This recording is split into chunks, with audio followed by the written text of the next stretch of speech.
The harrowing hike. I'll get right to the point. My daughter Emily is a sophomore in college, and she's been planning a spring break hiking trip with her friends for months. She's a good kid, always responsible, and she loves the outdoors. I wanted her to have a great time exploring new trails and making memories. But something about the trip she planned made me uneasy. Emily and her friends decided to visit a lesser-known state park in the Pacific Northwest, a place known for its dense forests and challenging trails. She was excited about the adventure, but I couldn't shake a feeling of apprehension. I remember my own college days, the thrill of exploration mixed with a slight undercurrent of danger. I tried to push those thoughts aside, but they lingered. On the third day of their trip, Emily called me, her voice trembling. She told me about an unsettling encounter they had while hiking one of the park's trails. They had planned to explore a remote area known for its stunning views and wildlife. But when they reached the trailhead, they found a warning sign stating the trail was closed due to recent landslides. Undeterred, Emily and her friends decided to proceed cautiously. They had come prepared with maps and supplies, and the promise of adventure beckoned them forward. As they made their way deeper into the forest, the trail became more rugged, the towering trees casting long shadows in the fading light. It was then that they noticed something odd, a strange, pungent odor that seemed to grow stronger as they continued. Emily described it as a mix between rotting vegetation and something else, something metallic. They pressed on, curious but cautious, until they stumbled upon a sight that made their blood run cold. In a small clearing, they found a series of crude wooden structures, like makeshift huts, partially obscured by overgrown bushes.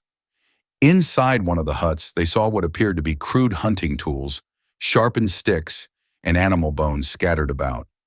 But the most chilling discovery was a large trap, cruelly fashioned from rusted metal and partially hidden under leaves and branches. Emily and her friends exchanged nervous glances, and a sense of foreboding settled over them. The forest, once inviting, now seemed oppressive and dangerous.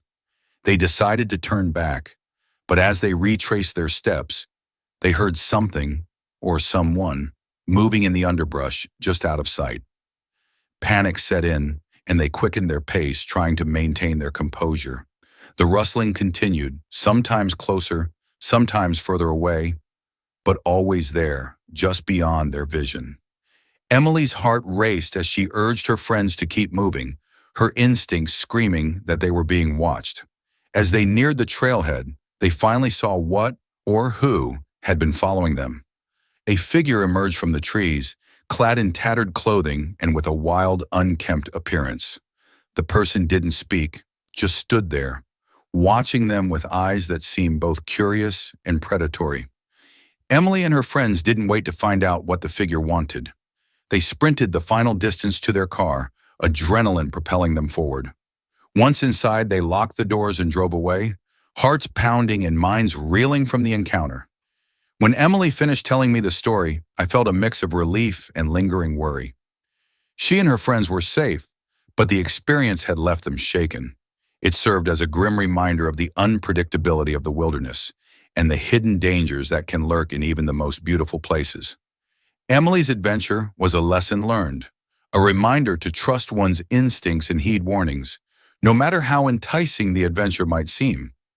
It was a tale that would stay with her and with me for a long time.